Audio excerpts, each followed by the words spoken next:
If your company just told you you're moving to New York, your stomach probably dropped a little. Good news, it doesn't have to be a chaos. In the next few minutes, I'm giving you the exact step-by-step checklist I walk my relocation clients through from the day you get the offer to the day you're settled into a new home in New York City, whether you're renting first or buying right away.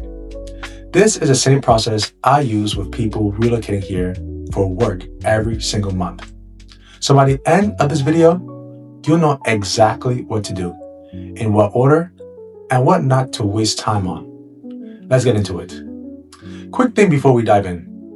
I'm a real estate agent based here in New York City, and I specialize in helping people relocate here for work. Every week, I talk to people in the exact same spot you might be in right now. New job, new city, and about 100 questions about how this all actually works. If you're thinking about a move to New York City, whether that's in 3 months or next year, and you want someone local in your corner who actually answers the phone, my contact information is on the screen and description below. No pressure, no obligation, just reach out and I'll point you in the right direction, even if you're just starting to research. Okay, let's get into the checklist.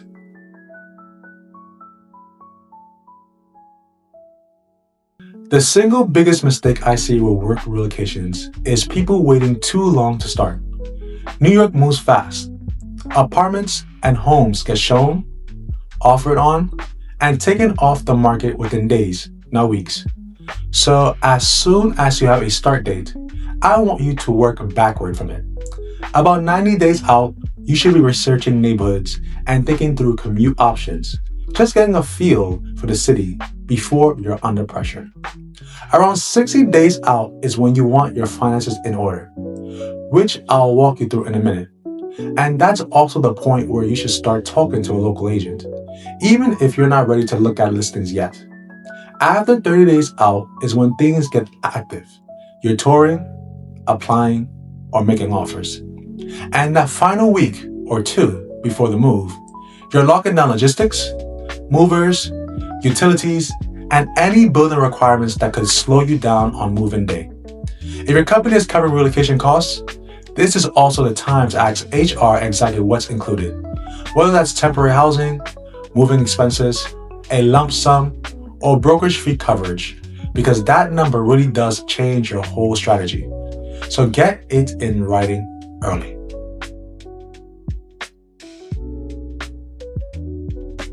This is a question I get asked constantly, and there's no universal right answer. But here's how I help clients think about it. Renting first tends to make sense if you've never lived in New York, and you're not totally sure which borough or neighborhood is going to fit your life yet. It also makes sense if your company's relocation package covers temporary housing, but not a home purchase, or if you just want a few months to learn the commute patterns and the city rhythm before you commit to something long-term. On the other hand, buying right away can make more sense if you already know the neighborhood from previous visits or research, or if you're relocating with a partner or a family and you want stability from day one instead of moving twice. And honestly, if you'd rather start building equity than pay New York rent, which, let's be real, is not cheap, that's a completely valid reason too. A lot of my relocation buyers actually end up doing both. They'll rent a short-term furnished apartment for a month, or 2, or 3, while we shop for the right purchase. So they're not making a huge financial decision under pressure during their first week in the city.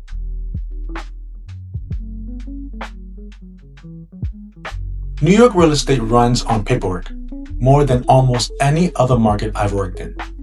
If you're buying, you need a mortgage pre-approval letter before you can ever tour most co-ops or any competitive listing, full stop. If you're renting instead, landlords are typically going to want to see proof of income showing roughly 40 times a monthly rent in your annual salary. If you can't hit that number on your own, they'll often accept a guarantor. Though if that guarantor is out of state, they usually need to earn about 80 times the rent. And if neither of those work for your situation, Some landlords will accept several months of rent paid upfront instead. Here's where this trips people up specifically during a work relocation. If your new salary technically hasn't started yet, or your offer letter is the only proof of income you have, that can complicate things. It's absolutely fixable, but it's not something you want to be figuring out last minute. So talk to a lender or your agent about this piece as early as possible.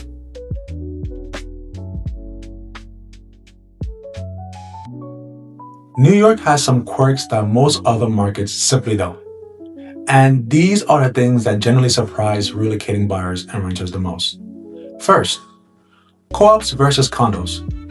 Co-ops make up a huge share of housing in this city, and they often require board approval, detailed financial disclosures, and sometimes even a personal interview, which can add 60 to 90 days onto your timeline after your offer is already accepted. Condos are typically much faster and come with fewer restrictions, which matters a lot if you're working with a tight relocation deadline. Second, broker fees. Depending on the deal, a renter's broker fee can end up being the tenant's responsibility, and it's often equal to a full month's rent or more. So you want to ask upfront who's actually covering the cost. Third, closing costs if you're buying. New York has some of the highest closing costs in the country, including transfer taxes, so make sure you're budgeting for that completely separately from your down payment. And finally, move-in logistics. Most buildings require a certificate of insurance from your move-in company, and they usually restrict move times to weekdays during business hours only. If you don't book that in advance, your actual move-in day can get pushed back sometimes by weeks.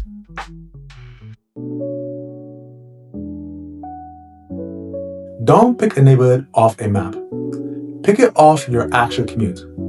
A 20-minute subway ride and a 20-minute drive are completely different lifestyles in the city. So before you commit to any area, I always tell clients to do a real test commute at the actual time of day you'd be traveling, if you're able to visit beforehand.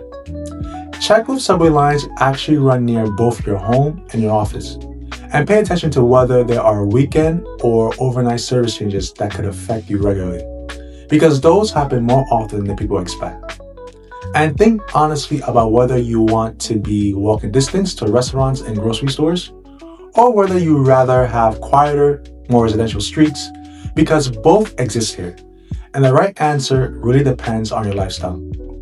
If you can't visit in person before you relocate, this is exactly the kind of local insight a New York-based agent can walk you through over a video call, so you're not guessing from a map.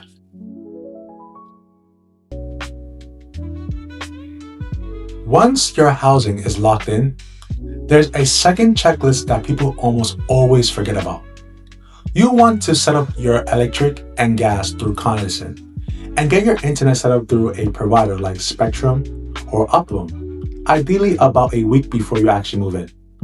You'll need to update your address with the post office, your bank, and your employer. If you plan on driving, you generally have 30 days after establishing residency to get a New York driver's license. It's worth researching in-network doctors near your new home before you actually need one, not after you're already sick and scrambling. And most buildings and lenders are going to require renters or homeowners insurance, so don't skip that step either. None of these tasks are complicated on their own, but bundled together in your first 2 weeks in the city, they add up fast. And knocking them down in order is really what keeps your moving week from turning into a moving month.